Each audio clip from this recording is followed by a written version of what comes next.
Today I'm going to talk about car people. We all watched my awesome video, Please Fix Your Car, or at least you should have. In that video I talked about how annoying it is to see garbage cars with parts hanging off of them, but today I actually want to talk about the people driving the cars. Now with the cars you see these people driving, they're usually the kind of people who would walk on hot coals before admitting that they need repairs. People who have collision damage on their cars almost never feel the need to get it fixed either. For what reason I'm not sure. Last time I checked, insurance covers that.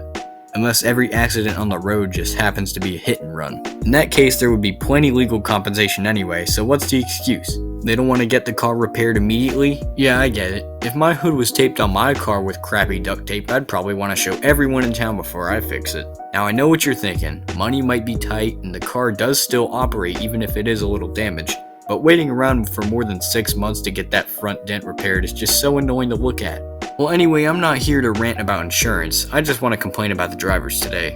First off, the damage can be anyone's fault, but it's most likely to be the fault of a Ford F-150, let's be honest. Either that or a Kia Soul, because as we know, those things curse the roads. Anyway, there's usually a small collision of two cars at the intersection that somehow causes the fiberglass on the cars to dent and scratch to the point where you'd think they drove it through an active battlefield. I love when drivers are dumb. There'll be a red light and some moron decides to blaze through anyway, and then as soon as the bed of their truck gets decimated, they're like, oh man. Like, what did you expect? You just floored the pedal in a crowded intersection and you're mad that a Toyota Corolla going on a green light hit you? Some people got no common sense, man. Worst part is that F-150 drivers always ride right behind you. You could be going triple the speed limit and they'll still do it. You could be flying across the galaxy at speeds that humanity has never seen before, and I can guarantee that there's going to be an F-150 trailing directly behind you. Now, as fun as it is, I'm also not here to make generalizations about certain cars or their drivers. People really do like to treat their cars like they're doing a crash derby in Flat Out or something. I mean, you spent thousands of dollars on this car, why not treat it like that? You care so much for your house, and I know houses are a lot more expensive than cars, but doing the bare minimum is taking it to car washes, inspections, and the most important thing,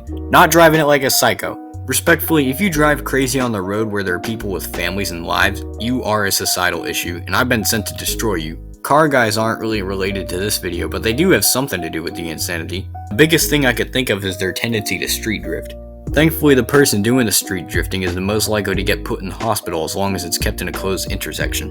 But no matter what, there is the risk that you might dent someone's already crappy Honda Odyssey, which I already hate seeing. Second thing about street drifting is that you could damage your own car doing that. I mean, sure, it's cool to drift, but your brakes probably look like the chocolate fish from SpongeBob. Another thing is that if you bump a curb doing that, your wheel's coming right off. Once again though, if you're street drifting, you probably deserve that. If you want to drift, go to the track. They'll teach you how to do it properly too.